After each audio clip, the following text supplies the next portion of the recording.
Hello, I'm Suzanne Yates of Well Mother, and I'm going to be talking about Shiatsu, what is Shiatsu, and how it can be helpful during pregnancy and birth, and how either you as a birth support person, midwife or doula can be doing it yourself, but also how you could be showing partners and couples to work with it together.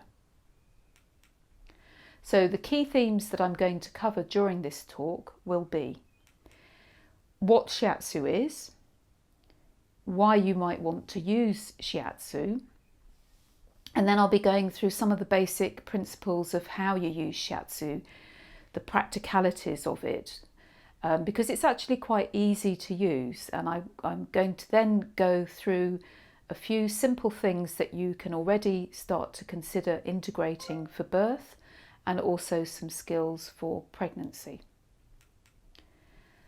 So what is Shiatsu? I've got a quote here from a book that I've written on Shiatsu for midwives, which I think sums it up quite nicely. And this, before we get into the practical aspects of it, that the most fundamental aspect of it is nurturing, holistic and personal. So when we work with Shiatsu, hopefully the picture on the right looks nurturing. We're connecting not just physically with the woman, but also with our eyes, with our whole way of being. And so it's nurturing, it's also holistic because it's a whole way of being, and it is very individualized to each person. We'll learn more of that as we go through.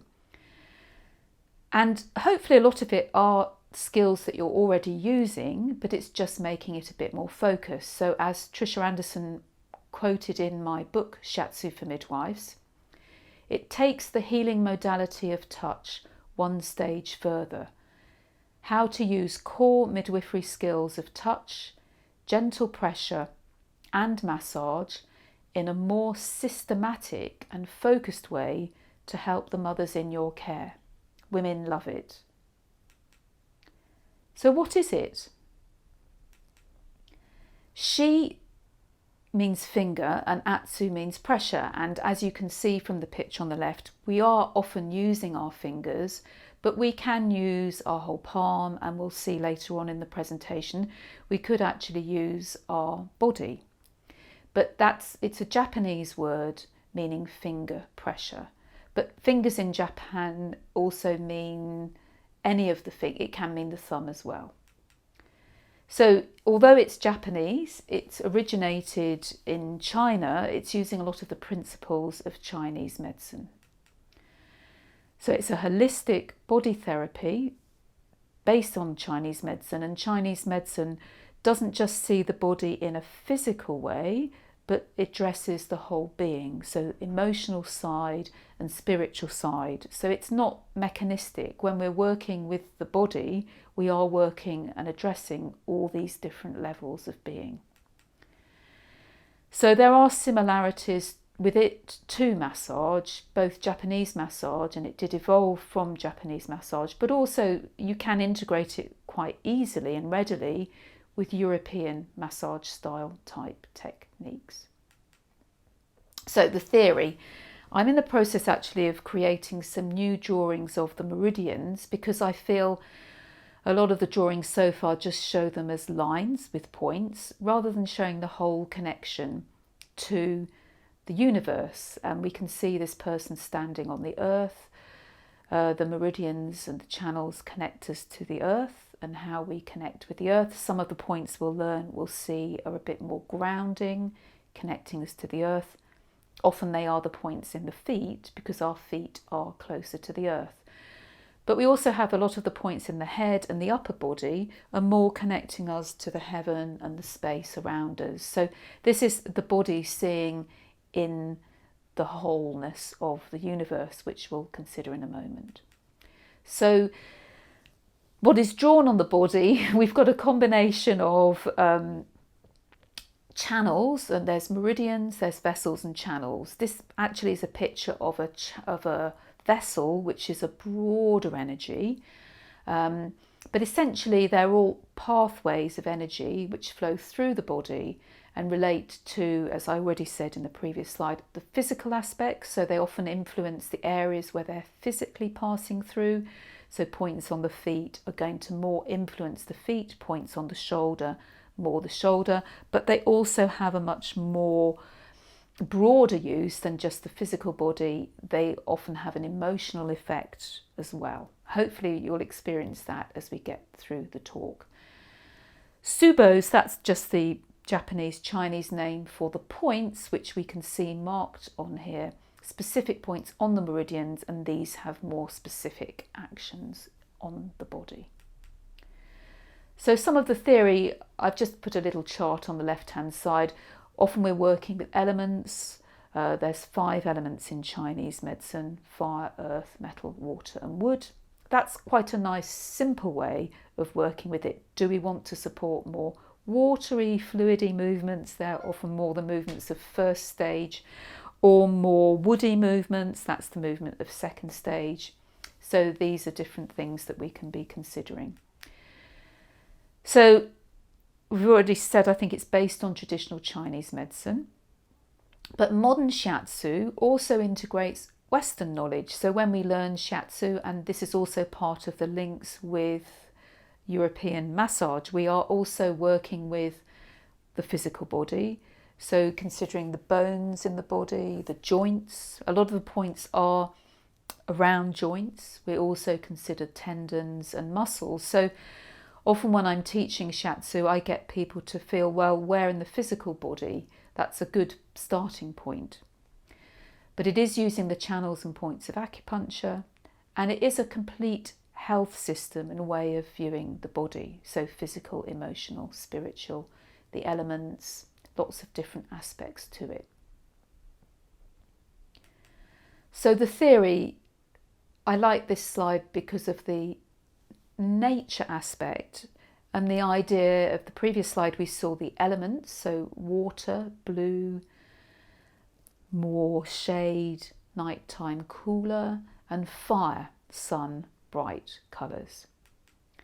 So one of the most fundamental principles, and this is from Chinese medicine which has come through to Shiatsu understanding, is that we are part of the whole, the Tao, and that we're part of nature, and that our body is affected by the outer world. And all of us working with birth know that really clearly, that the outer environment has a direct effect on how the woman is feeling. And this is where we get the idea of how our emotions are affected by the environment, and how our spiritual aspects, psychological aspects are. Because if it's more daytime, we're feeling quite different than if it's more nighttime. So this is the most fundamental principle, that the body is seen as a microcosm of the universe, which is the macrocosm, and we reflect what is going on around us. We don't exist in isolation. And the 2 main principles that from this whole you get, that the body is constantly changing. So the Eastern view is that the body isn't a fixed or static entity.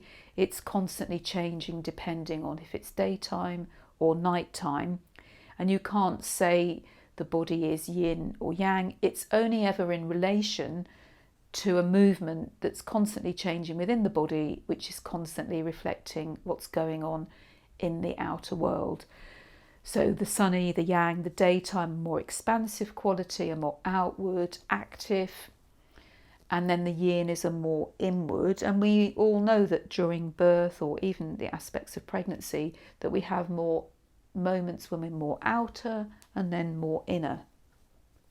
And we can support that through the ways in which we touch the body as well. So coming to some benefits of touch, because yes, there's the whole theory behind Shiatsu and different meridians and different points, but the most fundamental is it's a very specific way of touching the body, and the quality of touch in itself, regardless of whether we're on a point or a meridian, is going to be supportive. One of my main Shiatsu teachers said, yes, obviously it's more effective if you're on the point or you're on the meridian, but if you're on the point or the meridian but not touching it in a supportive way, then it's not going to have the same benefit as the way that you touch the body. So reassuring human touch has always been at the very heart of midwifery. In the modern world, the immense power of this fundamental midwifery skill has been overlooked. Shiatsu takes midwives away from guarding technology and back to supporting mothers with their hands and with their hearts. That's why some of the pictures I've got the heart and the hand and the womb connection.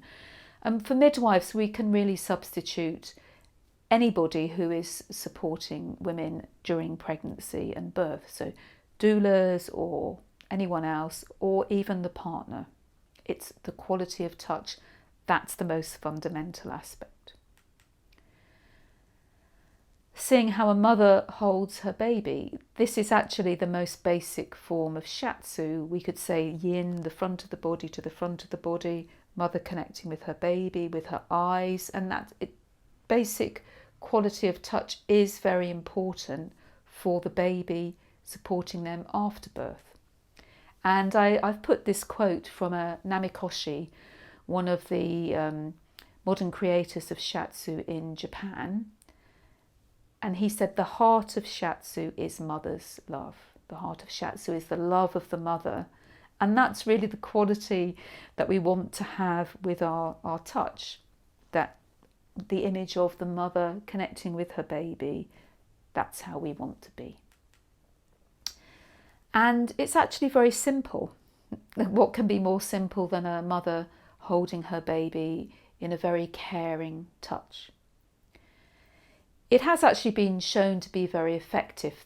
Sadly, there haven't been that many studies on Shiatsu. I was actually involved with trying to set up a big randomised controlled trial in my local hospital, St Michael's in Bristol, many years ago, which unfortunately we didn't get funding for. But there are many studies on acupuncture, and we are working with the same theory, which is why I have emphasised the links between Shiatsu and Chinese medicine. We're working with the same concepts and ideas. It's just we're working with our hands rather than with needles. So in that sense, it's actually very safe, safer than trying to teach partners or midwives or doulas acupuncture, because we're just using our hands and we're then working to support the body of the person we're working with through our body, essentially. So we're not putting anything into the body. And also, it's actually one of the benefits is not just for the person receiving it, but also for the person giving it, because like the mother giving love to her baby, it's actually very relaxing to do. So I think that benefit of it can't be underestimated, especially perhaps in a difficult pregnancy or challenging birth. We all know the important role of relaxation. So it's not just about supporting the mother to be relaxed, but anybody who is with the mother. So more benefits. I'm showing this picture because actually Shiatsu doesn't even have to be given with the hands or the fingers. It's the whole body connection, like with the baby that we saw in the previous slide. Just the way that we are supporting somebody with our body, our presence, we can help them relax, we can help us relax. So even just leaning back to back, when we're working with different positions during birth or pregnancy, making sure that we're relaxed the whole time. And if we're using our body in any way, that we can be relaxed, and that will support. In this case, we could say we're working the whole of the spine. There are major channels and meridians and points in the spine which in fact affect the whole body, so we can help to regulate the whole body in a physical, emotional way. So supporting the body's own inner resources. I'm not putting anything into the other person's body. I'm supporting their body to mobilise their own resources. So other benefits of it, apart from that, are actually it's helping the mother to tune into her body because she's more active in it. She feels what's happening and therefore she's potentially more stimulated to support herself. Additionally, it does give support for many of the complaints of pregnancy. Clearly in this one we can see by working with the back, we support a lot of backache issues, but all the organs are connected through the nervous system to the back, and that will regulate all the different organs, but also emotionally it's relaxing, it's related to the adrenal system, to hormones. And of course it's also going to support communication with the baby, even back to back. It's a great thing for partners to do because often they can feel movements of their baby, but also it can help the mother to be more aware of the movements of the baby. It can help the mother have specific strategies for working with pain. Some of the points are more specific pain relieving, but the basic idea of calming touch is pain relieving. I'm not talking so much in this talk about postnatal recovery, but a lot of the work that we do in pregnancy and birth can also be continued in the postnatal period. We have already talked quite a lot about the role of the partner and how learning to work with the partner, the supportive touch, is going to support the relationship between the mother and her partner. And by helping tune into her body, it's promoting the mother to have more confidence in her body and have more trust within her body and her own resources. So some of the principles, it is actually, well, this is a nice connecting one, I think, showing how you can just with very simple touch connect partners together, mother and partner, and also baby. 3 people are involved. And this is a very simple touch, just holding the abdomen. So it's very easy to learn the basics. It's easy to teach the partner. And the mother's also holding herself, doing shiatsu to herself. You can do it for yourself. And because of all the things we've previously talked about, it may well help reduce medical interventions because the mother's calmer, more relaxed, more empowered. And so a quote from a different midwife in my book, but equally you could substitute doula, partner. Shiatsu is about being with women. It's about listening to their needs and really sharing their birth experience with them.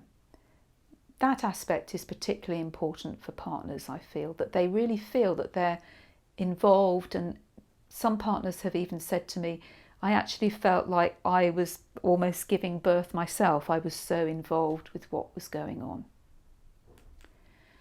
So I like this picture again, I'm showing it again. Healing through touch. Touch is a way of supporting the body. So the person giving really, even though we're going to be working with our hands often, even when we work with our hands, we want to have this basic idea of just being relaxed, almost like we're doing nothing. We just lean our body and we're relaxed. We're with the other person, and that's how we do the shiatsu. The other thing is, though, when we're working with more specific techniques, we come from our Hara, which is our abdominal area, and in Chinese medicine that's considered the physical centre. Well, it is the physical centre. It's midway in the body between the upper body and the lower body, and it's our energetic centre. Some key points are here, and also, of course, key organs for supporting a pregnant woman, the womb and the baby. So basic principles. So now we're showing how, in fact, I like to have this picture because it shows how the woman could be giving shiatsu to her partner. So she's leaning on her partner. She's kind of giving shiatsu. She's leaning from her Hara. She's leaning from her center. But she's also receiving. So we say sometimes that shiatsu is in giving, you're receiving. In receiving, you're giving. And obviously we can do this the other way round with the partner working on the mother. But this is also shiatsu. So there's also a benefit for the partner. While the mother's receiving support, she's also supporting the partner. And that's really, the aim is to be really relaxed, like this couple are. So you center your attention, you lean, and then this is a leaning where you can lean in a way the mother is giving shiatsu to her partner. And so it's expressed from our Hara into our upper body, through our shoulders, into our forearms and into our hands. But I show this picture first before I get on to working with points, because often people get a bit like focused, oh, how are my hands? The hands are an expression of the Hara. So the basic principle, and this is why I start with this slide, lean your body. It's a body weight which then transmits through into the arms and hands. But don't think first of what's going on with the hands. You could be quite tense then. First the Hara, the basic position, are you comfortable? Then you lean your body weight. Obviously if you're just working the hand, you're not leaning much body weight, you're just really relaxed. But if you're going to do stronger techniques, it's the whole body weight that's important. And by leaning from the Hara, that's what gives a penetrating pressure. And I've already talked a lot about how you're actually giving and receiving, or receiving and giving, whichever way round, at the same time. It benefits both. That's what I love about shiatsu. It's relaxing to do. So exercises, so a lot of the things that we probably teach women birth positions are working a lot with the Hara, which is why they're quite effective birth positions, relieving the lower back, giving space for the baby. And this is just an idea of to also show the projection through into the hands. Projection here is a projection going onto the floor. So you see that it's just another way of seeing how you can connect with your Hara, the center. So through the actual position, but maybe you could just take a moment to do this now as you listen. Place your hands over your Hara, over your lower abdomen. It's often better to be more lower. You might even want to close your eyes, and then you just breathe out. So we do work a lot with breath awareness with shiatsu. You're breathing out and you feel the out breath, drawing the hands in, and then you're breathing in and you release. So we tend to give the stronger pressure on the out breath, especially if we're working with the abdomen. And this is a way also for the mother and for the partner, a very simple techniques. We've seen pictures of this, of just connecting with the baby and the most simple touch for the baby. And yes, the Hara movements, all fours we can see on the left, but you could also do it squatting and standing positions, any birth position. This is also why I wanted to show this. Think of perhaps different birth positions that you use with women and how they might be helpful. So obviously we're not always going to be giving shiatsu on all fours. We might be standing, and I'll show some pictures of that. So here I am actually in a more standing upright position, using my Hara and then expressing it through my hands. So if we work with hands, we always want to try and focus on our two hands, and in here we have one hand which is going to be more still. If we actually palm down a meridian, so I can do it on my front as well to illustrate, so we have some more dynamic movement. My mother hand is the one that's staying still, and I might just work in a palming way from the heart, slowly palming down to the womb. This is a basic technique within shiatsu, a palming connection. So the working hand is more yang, the mother hand is more yin, and we're feeling a connection between the two. We can just palm like I've shown, but we could just hold the hands. It's a nice way of integrating two different areas in the body. So it could be just calming the head if the mother's really anxious, and you're in a way just helping to bring everything down to the center. If she's got tight shoulders, you could just place hands on the shoulders, one hand on the shoulder and one hand on the abdomen or the lower back, and that just helps to engage. If you can almost imagine the meridian pathway going between the two hands here. This is actually working one of the main pathways that goes through the spine. There's a pathway on each side, there's a pathway on the front, but it's also just relaxing two different areas. And so you could just experiment without even knowing any of the meridians, just a static connection or a more palming connection, even to do it on yourself. And then you get feedback from the mother, how much pressure and how long to stay. So it's actually quite simple. And then if we want to work on a specific area, we're still using the two hands, but they can be one on top of the other. And the one underneath is a bit more listening. And the fingers can be listening around. And here you see this, another idea with the pressure, we're aiming to get a perpendicular pressure so that it's actually penetrating. It's not so much moving the muscle. Obviously it will affect the muscle and it will affect the physical structure, as we've already said, but it's also going more deeply inside the body and affecting beyond, affecting the organs, but affecting the whole body. So this is to get the penetrating the penetrating pressure. And the yin hand, we still have a more yin listening hand and a more yang active hand. And the receiver can give feedback into how much pressure they want. And you can see that I'm standing, and then I can give quite strong, deep pressure into the lower back. Probably a lot of you do things like this anyway. A lot of women love deep sacral pressure. But what I also want to emphasize is how you give the deep sacral pressure and the importance of your own position within this. That's what the preceding slides were about. So the sacral pressure, why the sacral pressure?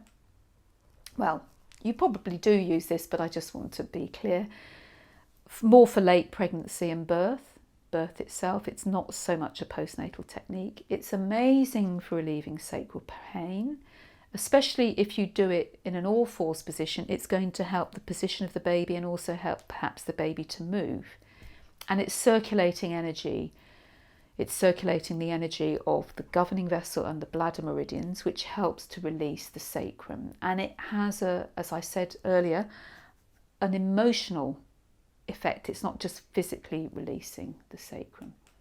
So there's more specific work we can do where we can actually work points. Now, what you have to notice with these hands here is we have still, you might think, where's the mother hand? Well, we're working with our thumbs, which is kind of the working part of the hand, and then our fingers are in the knuckle position and they're supporting. So our thumbs are the more yang in the point, and the fingers are supporting. So the yin hand needn't be one hand and the other hand. It's like both thumbs are the yang and the fingers are the yin.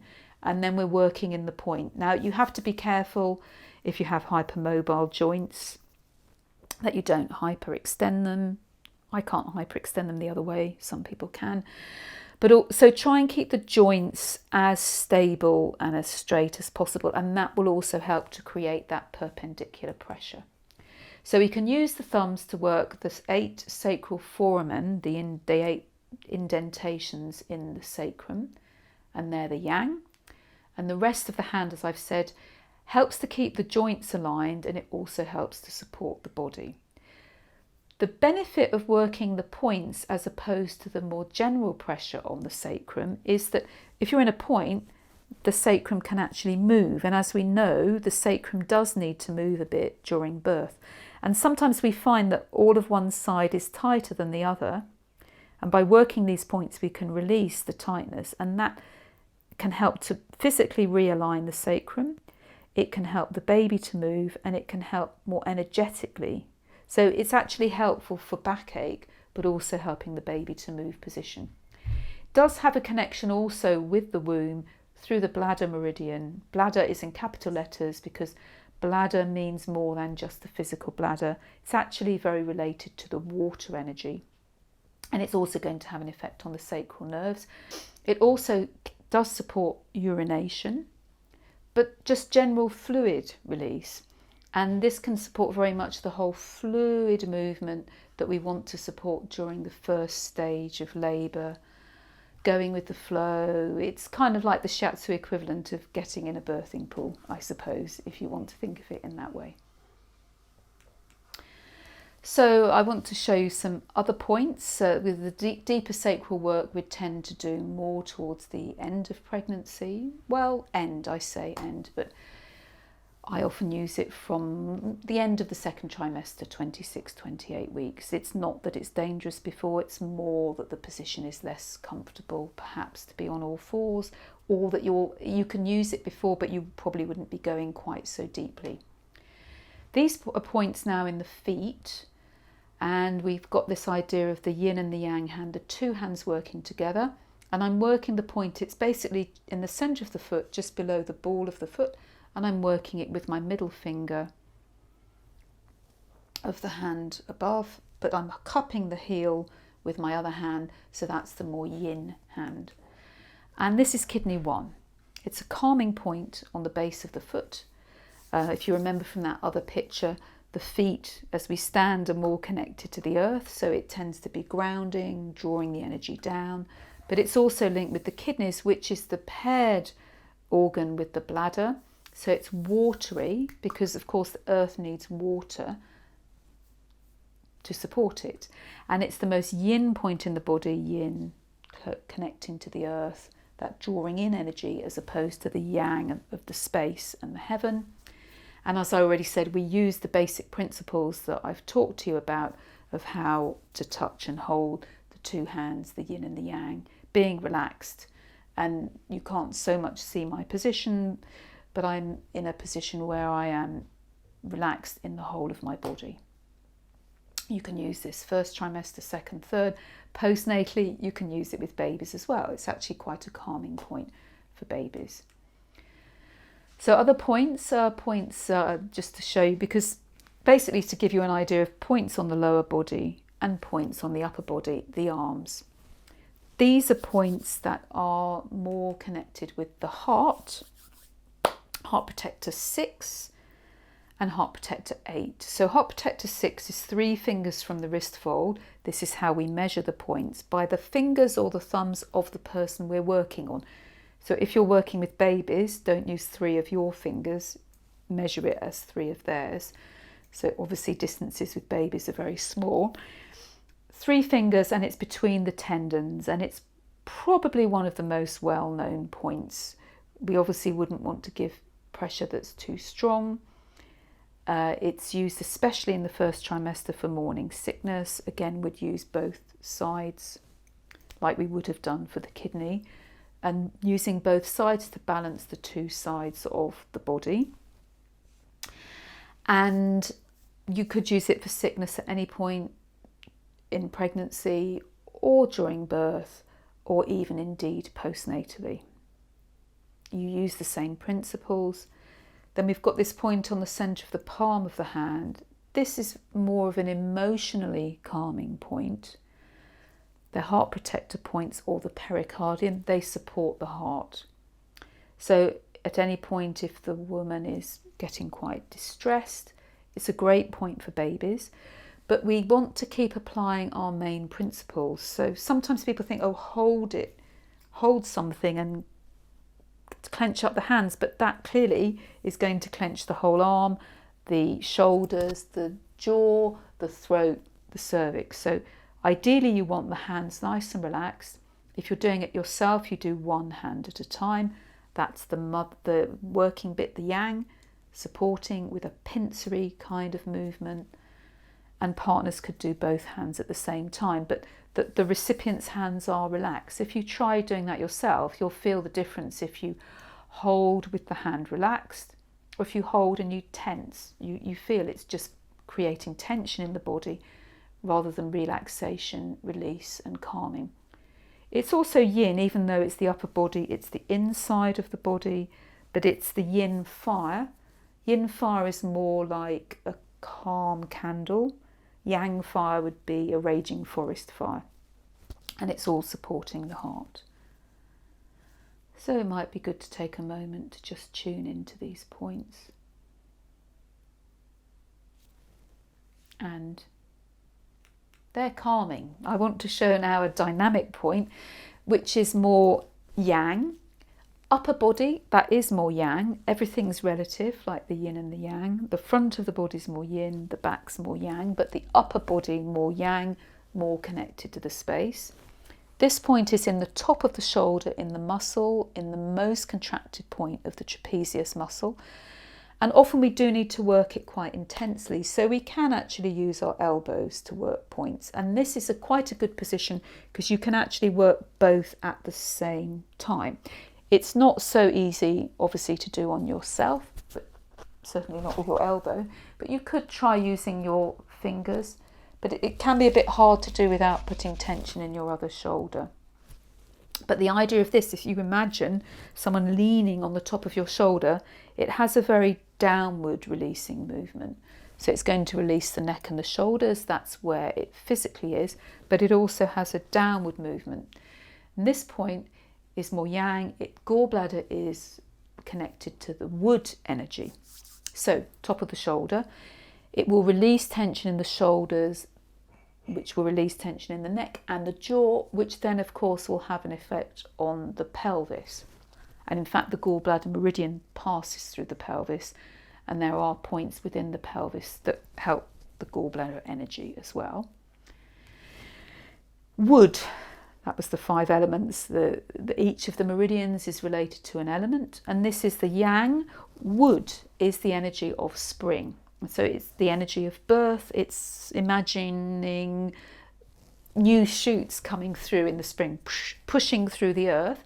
So birth as a whole, dynamic, it's got this downward movement, so it can actually help the baby move down, which can be during pregnancy, but also move down during birth. So that's why it's quite helpful for labour, both for initiation, helping energetically the baby moving down. Also, it releases a lot of, often if the woman's like this, it's like tension, often frustration, anger. Imagine the blocking something from expressing itself, and then you release. It's very good for letting go of control, for releasing anger. So starting labour off, but in first stage is more watery, as we said, but there is a bit of wood energy going on. And of course, for the position of the baby, maybe the baby needs to move down a bit more. And then clearly it's a very powerful point for second stage, helping the baby move down through the birth canal, but also for helping delivery of the placenta. This also shows how the same points, it's not like just one action and one time, because all of this is going to be helpful postnatally, releasing tension in the neck and the jaw. And for breastfeeding, it helps to move the milk in the ducts, this downward energy. So basically any point will support the body to do what the body's trying to do. So if milk is stuck, the body wants to try and move it. You use this point, it's likely to have an effect of just moving things through. So that's a very different quality yang, just to show you that one of the most yang points in the body. It's the top of the body, and we've done one of the most yin point, kidney 1. So I hope that's given you a bit of an overview of some of the reasons why we would do Shiatsu, as well as how we can do Shiatsu and the benefits of Shiatsu. I hope you feel inspired to, even just what the little that we've done in this presentation can have a really powerful effect, both for you and also all the women and partners and babies that you work with.